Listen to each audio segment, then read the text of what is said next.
بسم اللہ الرحمن الرحیم۔ مختارات کے مقدمے کے سبق نمبر 15 میں خوش آمدید۔ آج کے اس سبق کے اندر ہم حضرت عائشہ رضی اللہ عنہا کی طہارت کے بارے میں پڑھیں گے۔ عبارت دیکھ لیں۔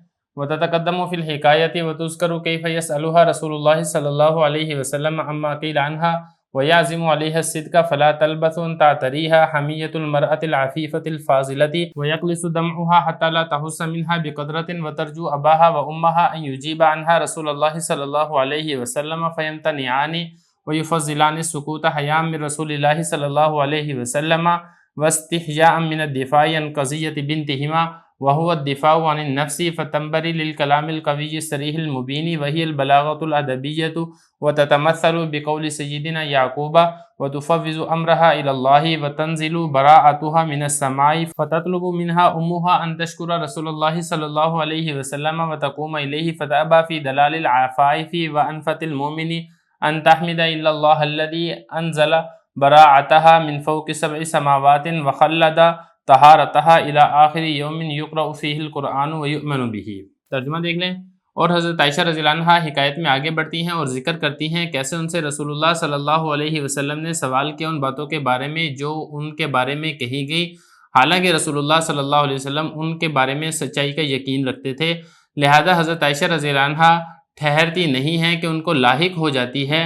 آپ پاک دامن فضیلت والی عورتوں والی غیرت لاحق ہو جاتی ہے اور ان کے آنسو خشک ہو جاتے ہیں، گویا کہ ان سے ایک قطرے کا بھی احساس باقی نہیں رہتا ہے، اور حضرت عائشہ رضی اللہ عنہا امید کرتی ہیں اپنے والد اور اپنی والدہ کے بارے میں کہ وہ جواب دیں گے حضرت عائشہ کے بارے میں رسول اللہ صلی اللہ علیہ وسلم کو، لیکن وہ دونوں منع کر دیتے ہیں جواب دینے سے اور وہ فضیلت دیتے ہیں خاموش رہنے کو، حیا کرتے ہوئے رسول اللہ صلی اللہ علیہ وسلم سے، اور اس بات سے بھی حیا کرتے ہوئے کہ اس میں ان کی بیٹی کے واقعے کے بارے میں دفاع کرنا ہے، یہ تو گویا کہ اپنی ہی جان کے بارے میں دفاع کرنا ہے، لہٰذا حضرت عائشہ رضی اللہ عنہا بلیغانہ ادیبہ کی حیثیت سے واضح صریح اور طاقتور کلام اپنی صفائی میں پیش کرتی ہیں، اور حضرت عائشہ رضی اللہ عنہا سیدنا یعقوب علیہ السلام کے قول کو بطور تمثیل کے ذکر کرتی ہیں اور اپنے معاملے کو اللہ کے سپرد کر دیتی ہیں۔ حضرت عائشہ رضی اللہ عنہا کی برات آسمان سے نازل ہوتی ہے، لہٰذا ان کی والدہ ان سے طلب کرتی ہیں کہ وہ رسول اللہ صلی اللہ علیہ وسلم کا شکریہ ادا کریں اور رسول اللہ صلی اللہ علیہ وسلم کے لیے کھڑی ہوں، لیکن حضرت عائشہ رضی اللہ عنہا پاک دامن عورتوں کے نخرے اور مومن کی خودداری کی وجہ سے انکار کر دیتی ہیں کہ وہ شکریہ ادا کریں سوائے اس اللہ کے جنہوں نے ان کی برات کو نازل کیا تھا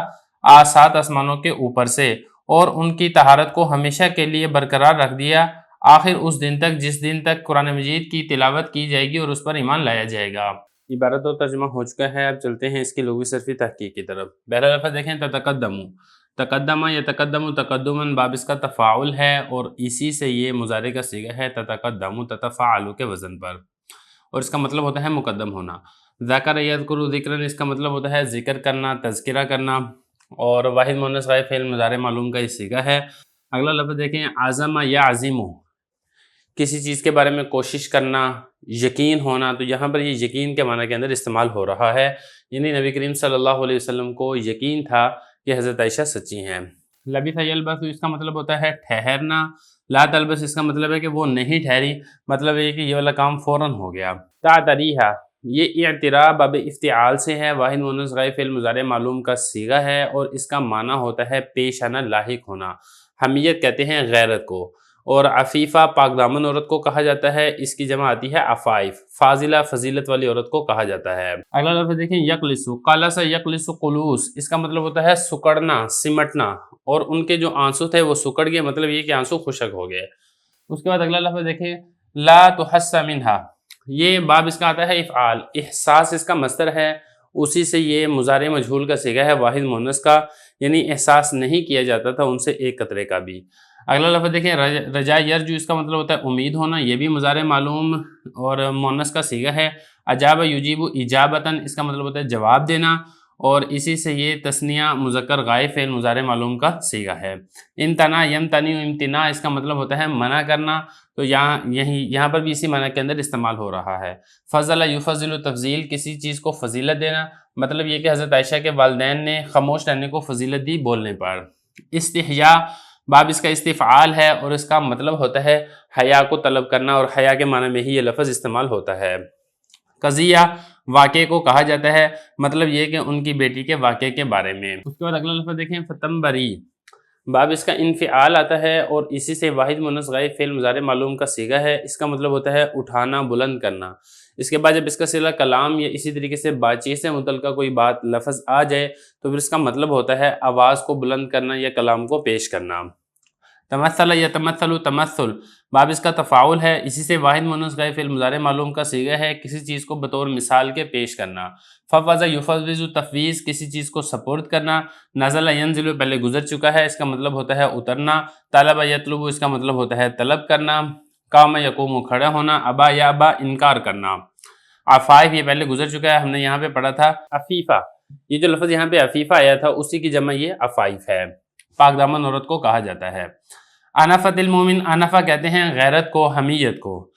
حمید یحمد، اس کا مطلب ہوتا ہے حمد کرنا، تعریف کرنا۔ خلد یخلد تخلید، کسی چیز کو ہمیشہ برقرار رکھنا۔ بہرحال یہ کچھ الفاظ تھے جن کی لغوی صرفی تحقیق ہو چکی ہے، اب چلتے ہیں اس کی تشریح کی طرف۔ حضرت فرما رہے ہیں کہ حضرت عائشہ رضی اللہ عنہ نے اسی حکایت کے شروع میں وہ ساری کی ساری کیفیات اور حالات کا تذکرہ کر دیا تھا، کیسے ان سے رسول اللہ صلی اللہ علیہ وسلم نے اس بارے میں سوال کیا جو ان کے بارے میں باتیں کہی جاتی تھی، حالانکہ رسول اللہ صلی اللہ علیہ وسلم کو حضرت عائشہ کے بارے میں سچائی کا یقین تھا۔ یہ نہیں تھا کہ ان کو شک ہو گیا تھا کہ حضرت عائشہ کے بارے میں نعوذ باللہ کوئی ایسی بات ہے، یقین ہونے کے باوجود محض اپنی تصدیق کے لیے حضرت عائشہ رضی اللہ عنہ سے سوال کیا۔ تو اب حضرت عائشہ رضی اللہ عنہ نے آگے سے اپنی صفائی پیش نہیں کی، بلکہ کیا ہوا، حضرت عائشہ رضی اللہ عنہ کو جو ایک پاک دامن فضیلت والی عورت کی ایک جو غیرت اور حمیت ہوتی ہے، ان کو فوراً وہ لاحق ہوگی۔ جیسے ہوتا ہے نا کہ ایک بندہ بے گناہ ہوتا ہے، اس کو اپنی صفائی بیان کرنا وہ اس کو ضروری نہیں سمجھتا، وہ کہتا ہے کہ میں اپنی صفائی کیوں بیان کروں،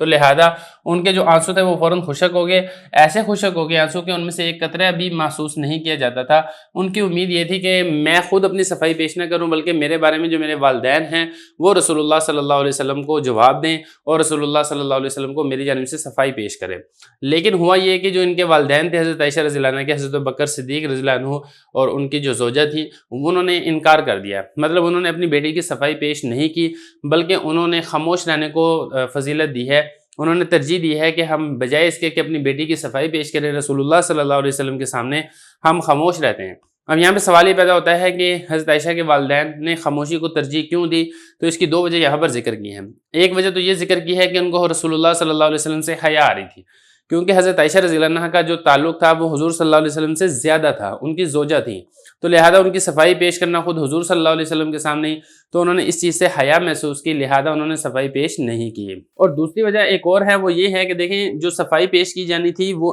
اپنی بیٹی کی جانب سے صفائی پیش کی جانی تھی، اور اپنی بیٹی کی صفائی پیش کرنا گویا کہ اپنی ہی صفائی پیش کرنا ہے، تو لہذا انہوں نے اس بارے میں حیا محسوس کی، بالکل ایسے ہی جیسے کہ حضرت عائشہ رضی اللہ عنہ نے اپنی صفائی بیان کرنے میں حیا محسوس کی تھی۔ یہ بتا رہے ہیں وسطیجان اور حیا محسوس کرتے ہوئے دفاع کرنے سے اپنی بیٹی کے قضیے اور واقعے سے گویا کہ وہ اپنی جان کا ہی دفاع کرنا ہے۔ تو پھر کیا ہوا، پھر یہ ہوا کہ حضرت عائشہ رضی اللہ عنہ نے بالکل صریح، طاقتور اور مضبوط کلام کے ساتھ، اور اس کو میں نے ادیبہ لفظ ہے، یہ میں نے اس کو ادبیہ لکھ دیا تھا، اس کو آپ نے نا ادیبہ کر لینا ہے۔ ادیبانہ بلاغت کے ساتھ حضرت عائشہ رضی اللہ عنہ نے قوی، مضبوط اور صریح کلام کے ذریعے سے اپنی صفائی کو پیش کیا۔ انہوں نے حضرت یعقوب علیہ السلام کے قول کو بطور مثال کے پیش کیا، جیسے حضرت یعقوب علیہ السلام نے حضرت یوسف علیہ السلام کے معاملے کو اللہ کے سپرد کر دیا تھا، بالکل ایسے ہی حضرت عائشہ رضی اللہ عنہ نے اپنے معاملے کو اللہ کے سپرد کر دیا۔ تو نتیجہ یہ نکلا کہ اللہ تعالیٰ نے ان کی برات کو آسمان سے نازل کیا۔ تو حضرت عائشہ رضی اللہ عنہ کی جو برات ہے وہ آسمان سے نازل ہوئی ہے، پورے کے پورے 2 رکوع سورہ نور کے اندر اس بارے میں حضرت عائشہ کی صفائی میں نازل ہوئے ہیں۔